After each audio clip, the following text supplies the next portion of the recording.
tiyak na mababaliw at maiinlove muli sa'yo ang taong pinakamamahal mo. Gumuhit ka ng triangulo sa isang malinis na papel. Isulat mo sa gitna ang kanyang pangalan. At ilagay mo, for example, Johnny loves me only. Kasi gusto mo, ikaw lang yung mamahalin niya. Pagkatapos niyan, isulat mo sa gilid ang iyong pangalan. 3 sulok, 3 pangalan mo. Diyan mo ilalagay sa mga sulok na yan upang mapalibutan ang iyong kahilingan na ikaw lang ang mamahalin ng iyong person. Pagkatapos niyan, ay bibilugan mo ito ng ganyan. At isa pang pabilog na ganyan.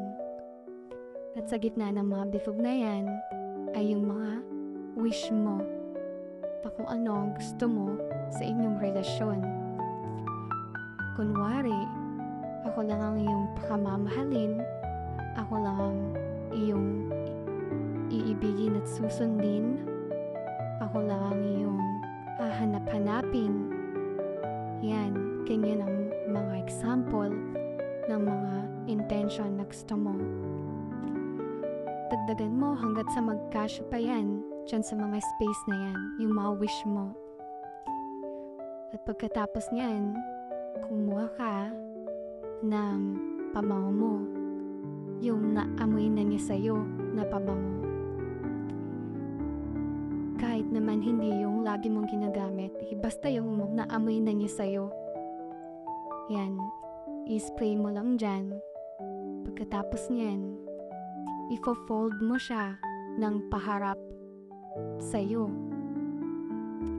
Ganyan. Pagka-fold mo, ifo-fold mo siya ulit, paharap lagi. Kasi yung mga intention mo para mapunta sa'yo. Yung energy, mapupunta sa'yo. At pagkatapos mo i-fold yan, ng ganyan kaliit, tsaka mo naman siya ilalagay sa ilalim ng iyong unan o sa loob ng iyong unan. Diyan mo uunanin yan na 3 araw.